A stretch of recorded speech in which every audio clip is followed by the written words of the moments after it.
இன்னைக்கு நம்ம புளிச்சக்கீரை பற்றி பார்க்க போகிறோம். இந்த புளிச்சக்கீரை கிராமங்களில் பித்தளை வெண்கல பாத்திரங்கள்லாம் நல்லா பளிச்சுன்னு இருக்கிறதுக்கு இந்த கீரையோட உப்பு சேர்த்து தேய்ப்பாங்க, தேய்ச்சி கழுவுவாங்க. இந்த பாத்திரங்கள்லாம் பளபளன்னு மாறிடும். சில பேர் இந்த புளிச்சக்கீரையை சமையல்ல புளிக்கு பதிலாக பயன்படுத்துவாங்க. இன்னும் சில பேர் இந்த புளிச்சக்கீரைக்கு வாயுத்தன்மை அதிகம் அப்படின்னு சொல்லிட்டு இதை பயன்படுத்தவே மாட்டாங்க. மேலும் பலர் இந்த கீரையை மாடுகளுக்கு தீவனமா பயன்படுத்துவாங்க. சில பேர் தான் இப்போ இதை சட்னியாக அரைத்து சமையல்ல பயன்படுத்துறோம். ஆனா இதெல்லாம் தமிழ்நாட்டுல. ஆந்திரால இது கோங்குரா, பச்சடி, ஊறுகாய், துவையல், கடைசல், பப்பு கூரா, இந்த மாதிரி பல வகையில ஆந்திராவில் இந்த புளிச்சக்கீரை இல்லாத சமையலே கிடையாது. விருந்தினர்களா நம்ம போனா கூட தவறாம நம்ம பிளேட்ல புளிச்சக்கீரை இருக்கும். ஆனா இதோட புளிப்பு தன்மைக்காக நம்ம இதை சமையல்ல தவிர்க்க தேவையில்லைங்க. அருமையாக ருசியா இதை சமைச்சு சாப்பிடலாம். அதை தான் இன்னைக்கு தமிழ் குக்கிங் சேனல்ல சந்தியா அவர்கள்கிட்ட புளிச்சக்கீரை பருப்பு சேர்த்து ஒரு சுவையான ஒரு ரெசிபி கொடுங்கன்னு சொல்லியிருந்தேன். அவங்களும் சூப்பரான ஒரு ரெசிபி செஞ்சு கொடுத்துருக்குறாங்க. அதை நீங்கள் பின்னாடி பார்ப்பீங்க. அதை சாப்பிடும்போது இதுவா புளிப்பு அப்படின்னு நீங்கள் ஆச்சரியப்படத்தக்க வகையில் அதோட சுவை இருக்குங்கிறதுல சந்தேகமே கிடையாது. ஆனால் நம்ம இந்த புளிச்சக்கீரையை உணவில் சேர்த்துக்கிறது அப்படிங்கிறது மிகவும் அவசியம்ங்க. ஈஸியாக கிடைக்கக்கூடியது. 100 கிராம் எடுத்துக்கிட்டாலும் வெறும் 24 கலோரிகள் தாங்க இருக்குது. இதில் இருக்கக்கூடிய மினரல் சத்துக்கள் மிக மிக அதிகம். இரும்பு சத்து போன்ற பல்வேறு தாதுக்கள் இதில் மிக அதிகமாக இருக்குது. வைட்டமின்களும் மிக அதிகம். ஜீரண மண்டலத்துக்கு ரொம்ப நன்மை செய்யக்கூடியது இந்த புளிச்சக்கீரை. குடல் சம்பந்தப்பட்ட எந்த பிரச்சனைகளுக்குமே புளிச்சக்கீரை ஒன்றுமே செய்யாது. நல்லா அதை ஆற்றக்கூடிய தன்மை வாய்ந்தது, புண்கள் இருந்தால் கூட. அதே மாதிரி ரத்த அழுத்தம் பொறுத்த வரைக்கும் நிறைய ஆராய்ச்சிகள்ங்க. ரெட் சோரல் அப்படின்னு சொல்லிட்டு ஆங்கிலத்தில் அழைக்கப்படக்கூடியது.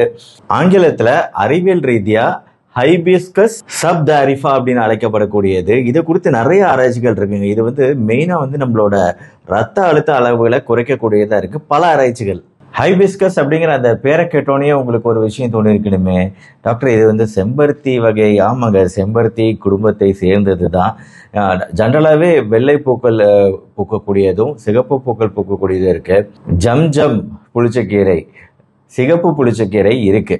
இந்த சோரல் அப்படிங்கிறது இந்த மலர்கள் தான். இந்த மலர்களுக்கே கூட நிறைய மருத்துவ தன்மைகள் உண்டு. எந்த வகையான புளிச்சக்கீரையா இருந்தாலும் சரிங்க, ஜென்ரலாகவே ரத்த சோகை அளவுகள் குறைக்கக்கூடியது, ரத்த அழுத்த அளவுகளை, இதோட ரிலாக்ஸிங் ப்ராப்பர்ட்டி, குறிப்பாக நான் முன்னாடி சொன்ன பூக்கெலாம் நல்ல ரிலாக்ஸிங் ப்ராப்பர்ட்டி அதனால அதை ஒரு டீயா கூட, செம்பருத்தி டீ இதே சேனலில் நான் போட்டிருக்கேன். அதே மாதிரி இந்த புளிச்சக்கீரை, சிகப்பு புளிச்சக்கீரை வெரைட்டியை சேர்ந்த அந்த பூவில் செய்யக்கூடிய டீயுமே நம்ம ரத்த அழுத்த அளவுகளை குறைக்கக்கூடியதாக இருக்குது. புளிச்சக்கீரைக்குமே ரத்த அழுத்த அளவுகளை குறைக்கக்கூடிய தன்மை உண்டு. ஏன்னா இது பிளட் ப்ரெஷர் குறைக்கிறதுக்கு அந்த ரிலாக்ஸிங் ப்ராப்பர்ட்டி உதவுது அப்படிங்கிறது தான் பல ஆராய்ச்சிகளை நம்ம பார்க்குறோம். சர்க்கரை பொறுத்த வரைக்கும் சர்க்கரை வராதுக்கு முன்னாடி ரெகுலர் உணவு முறையில் புளிச்சக்கீரை இருந்தால் ரொம்ப ரொம்ப நல்லது. அது வராமல் தடுக்கப்படும்.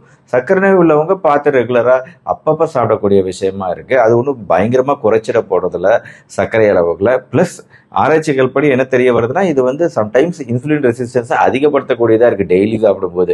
அதனால் புளிச்சக்கீரை ரொம்ப சூப்பர் அப்படின்னு சொல்ல முடியாது சர்க்கரை நோய் உள்ளவங்களுக்கு. ஆனால் ஜீரண மண்டலம் சம்பந்தப்பட்ட பல பிரச்சனைகளுக்கு இந்த புளிச்சக்கீரை மிக அருமையாக வேலை செய்யக்கூடியதுங்கிறது சந்தேகம் இல்லை. நம்ம உடல் எதிர்ப்பு சக்தி அதிகரிக்கிறதுலையும் புளிச்சக்கீரை ஒரு அருமையான உணவுங்கிறதுல சந்தேகம் இல்லை. அதனால குழந்தைகள் முதற்கொண்டு எல்லாரும் ரெகுலராக சாப்பிட வேண்டிய ஒரு கீரை. சர்க்கரை உள்ளவங்க வாரம் ஒரு முறை சாப்பிட வேண்டிய கீரை அப்படின்னு சொல்லலாம் இந்த புளிச்சக்கீரையை.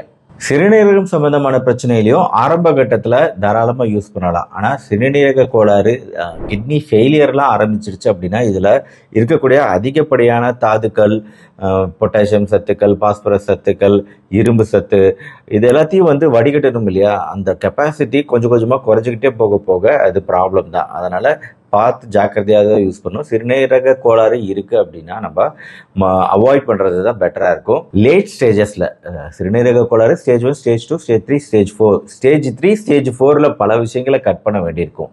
ஸ்டேஜ் 1, ஸ்டேஜ் 2 பொறுத்த வரைக்கும் நிறைய விஷயங்கள் சாப்பிடலாம். பர்மிட்டட், அலோடு, சிறுநீரக செயலிழப்பு இருந்தாலும். அதனால அந்த மாதிரி ஸ்டேஜ் 1, ஸ்டேஜ் 2ல இதை கண்டிப்பாக வாரம் ஒரு முறை சாப்பிட்றதுனால ஒன்றும் ஆகாது. மாறா நன்மைகள் தான் கிடைக்கும். ஆக கீரைகள்லேயே ஒரு தனித்தன்மை வாய்ந்த இந்த கீரையோட சுவையான செய்முறை எப்படி அப்படிங்கிறத இப்போ நம்ம பார்ப்போம். வணக்கம். இந்த வீடியோவில் பருப்பும் புளிச்சக்கீரையும் போட்டு எப்படி செய்கிறதுன்னு பார்க்க போகிறோம். இதுக்கு ஒரு கட்டு புளிச்சக்கீரையை நல்லா கீரையை கட் பண்ணி விட்டுட்டு ஒரு 2 to 3 முறை வாஷ் பண்ணிவிட்டு அதில் ஒரு 2 கை புளிச்சக்கீரை மட்டும் எடுத்து வச்சுக்கோங்க. துவரம் பருப்பு ஒரு 1/2 கப் துவரம் பருப்பை 2 to 3 முறை நல்லா கழுவி விட்டுட்டு அதை ஒரு 3 மணி நேரம் ஊற வச்சுக்கோங்க.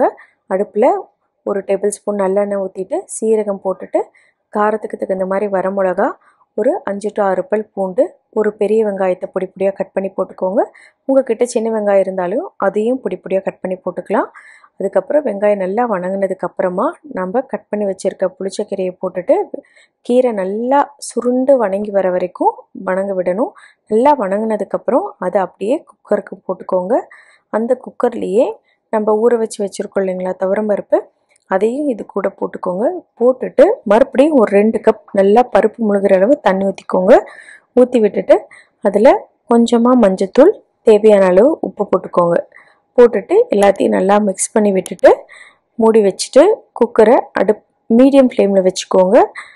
மீடியம் ஃப்ளேமில் வச்சுட்டு நல்லா வேக விடுங்க. பருப்பை குழைய வேக விடுங்க. ஒரு 5 to 6 சத்தம் வேகட்டும். வெந்ததுக்கப்புறமா எடுத்துட்டு உங்ககிட்ட மத்து இருந்துச்சுன்னா மத்தில் நல்லா கடைஞ்சி எடுத்துக்கோங்க. சப்போஸ் உங்ககிட்ட மத்து இல்லைன்னா மிக்சியில் நல்லா ஆறுனதுக்கப்புறம் மிக்சியில் போட்டுட்டு பல்ஸ் மோடில் ஒரு டைம் நல்லா திருவி எடுத்துட்டிங்கன்னா உங்களுக்கு கடைஞ்ச மாதிரியே இருக்கும். அதுக்கப்புறமா அடுப்பில் ஒரு பேன் வச்சுட்டு எண்ணெய் ஊற்றிட்டு கடுகு போட்டுட்டு கடுகு பொரிஞ்சதுக்கப்புறம் கருவேப்பிலை போட்டுக்கோங்க. அப்புறமா 2 வரமிளகா போட்டுக்கோங்க. போட்டுட்டு பூண்டை ஒரு 10 பல் பூண்டை நல்லா தட்டி போட்டுக்கோங்க. இந்த மாதிரி போடும்போது உங்களுக்கு நல்லா இந்த பூண்டு வாசம் சாப்பிட்றதுக்கு நல்லாயிருக்கும். அதுக்கப்புறம் இது கூடவே கொஞ்சமாக பெருங்காயத்தூள், கட்டி பெருங்காயத்தூள் நான் இங்கே தூள் பண்ணி வச்சுருக்கேன், அதையும் போட்டுட்டு மிக்ஸ் பண்ணி விட்டுட்டு இதை அப்படியே நம்ம பருப்பில் கொட்டிட வேண்டியதுதான். அவ்வளோதான், நம்மளோட பருப்பு புளிச்சக்கீரை ரெடி. இதை சாதத்தோட நெய் ஊற்றி சாப்பிடும்போது ரொம்ப டேஸ்ட்டாக இருக்கும். ட்ரை பண்ணி பாருங்கள். கட்டாயம் இதை செஞ்சு பாருங்கங்க, ரொம்ப யூஸ்ஃபுல்லாக இருக்கும். இப்போ புரட்டாசி மாதம் வரப்போகுது. நான்வெஜ்ஜை நம்ம சாப்பிட்றத நிறுத்த போகிறோம். நான்வெஜ்ஜுக்கு ஈடாக நல்லா சத்தான உணவுகள் சாப்பிடணும் இல்லையா? அப்போ நம்ம இப்போ செஞ்சு காமிச்ச செய்முறை ஒரு அருமையான செய்முறைங்க. பருப்பு புரதங்களும் இருக்குது, கூட இந்த கீரையில் இருக்கக்கூடிய சத்துக்களும் இருக்குது. இது ரெண்டும் சேரும்போது இது இந்த மாதிரி புரட்டாசி காலங்களில் அதிகமாக சேர்த்துக்க வேண்டிய கீரை புளிச்சக்கீரை. பருப்பு சேர்த்த இந்த செய்முறையை கண்டிப்பாக இந்த காலங்களில் நீங்கள் செஞ்சு சாப்பிடுங்க. வணக்கம், நான் Sandhya. Welcome to Tamil kitchen. இன்னைக்கு summer special snacks idea number 3 நாம் இன்னைக்கு பார்க்க போகிறது காலிஃப்ளவர் டிக்கா. இப்போ காலிஃப்ளவர் எல்லா இடத்துலையும் ஈஸியாக கிடைக்குது. இது நல்ல சீசன் கூட. ஃப்ரை பண்ணி சாப்பிடாமல் இந்த மாதிரி ஒரு டைம் ட்ரை பண்ணி பாருங்கள். ரொம்ப டேஸ்டியான ஸ்நாக்ஸ். இது ஒரு ரெஸ்டாரண்ட் ஸ்டைலில் நான் செஞ்சுருக்கேன், ட்ரை பண்ணி பாருங்கள். இதுக்கு மீடியம் சைஸ் காலிஃப்ளவர் ஒன்று எடுத்துகிட்டு கொஞ்சம் பெருசாக அந்த மாதிரி நான் கட் பண்ணிக்கிட்டேன். கட் பண்ணிவிட்டு ஒரு பேன் வச்சுட்டு அதில் கரெக்டாக ஒரு 1 லிட்டர்லேருந்து 1.5 லிட்டர் பக்கமாக தண்ணி ஊற்றிட்டு நம்ம கட் பண்ணுற காலிஃப்ளவரை போட்டுட்டு தேவையான அளவு உப்பு போட்டுட்டு அது நல்லா கொதிக்கிட்டு ஒரு 10 நிமிஷத்துக்கு. இன்னொரு பவுல் எடுத்துக்கோங்க. நல்லா கெட்டியான தயிராக ஒரு 2 ஸ்கூப் தயிர் எடுத்துக்கோங்க. உங்கள்கிட்ட கெட்டியாக இல்லைன்னா ஒரு மஸ்லின் கிளாத்தோ இல்லை ஒரு காட்டன் கிளாத்தோ எடுத்துகிட்டு இதை தயிரை போட்டு நல்லா தண்ணி போகிற அளவு வடிகட்டிட்டு அதுக்கப்புறம் சேர்த்துக்கோங்க. இது கூடவே நான் ஒரு 2 டீஸ்பூன் இஞ்சி பூண்டு பேஸ்ட், தேவையான அளவு உப்பு போட்டிருக்கேன். காரத்துக்கு தகுந்த மாதிரி வரமிளகாத்தூள் போட்டுக்கோங்க. நான் ஒரு 2 டீஸ்பூன் வரமிளகாத்தூள் போட்டிருக்கேன். 1 டீஸ்பூன் கரம் மசாலா தூள், ஒரு 1/2 டீஸ்பூன் மஞ்சள் தூள் போட்டுக்கிட்டேன்.